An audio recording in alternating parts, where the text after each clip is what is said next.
ଆମ୍ଭମାନଙ୍କ ପ୍ରଭୁ ଯୀଶୁ ଖ୍ରୀଷ୍ଟଙ୍କ ଈଶ୍ୱର ଓ ପିତା ଧନ୍ୟ ହେଉନ୍ତୁ। ସେ ଖ୍ରୀଷ୍ଟଙ୍କଠାରେ ଆମ୍ଭମାନଙ୍କୁ ସମସ୍ତ ଆତ୍ମିକ ଆଶୀର୍ବାଦ ଦ୍ୱାରା ସ୍ୱର୍ଗରେ ଆଶୀର୍ବାଦ କରିଅଛନ୍ତି, ଅର୍ଥାତ୍ ଆମ୍ଭେମାନେ ଯେପରି ତାହାଙ୍କ ସାକ୍ଷାତରେ ପବିତ୍ର ଓ ଅନିନ୍ଦନୀୟ ହେଉ।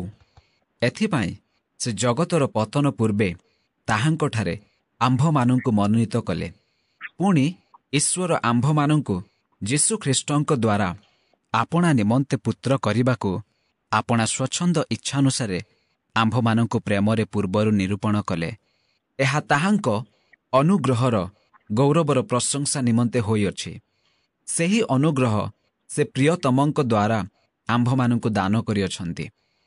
ଈଶ୍ୱରଙ୍କ ଅନୁଗ୍ରହ ଅନୁସାରେ ଆମ୍ଭେମାନେ ସେହି ପ୍ରିୟତମଙ୍କଠାରେ ଖ୍ରୀଷ୍ଟ ଯୀଶୁଙ୍କ ରକ୍ତ ଦ୍ୱାରା ମୁକ୍ତି ଅର୍ଥାତ୍ ଅପରାଧ ସବୁର କ୍ଷମାପ୍ରାପ୍ତ ହୋଇଅଛୁ।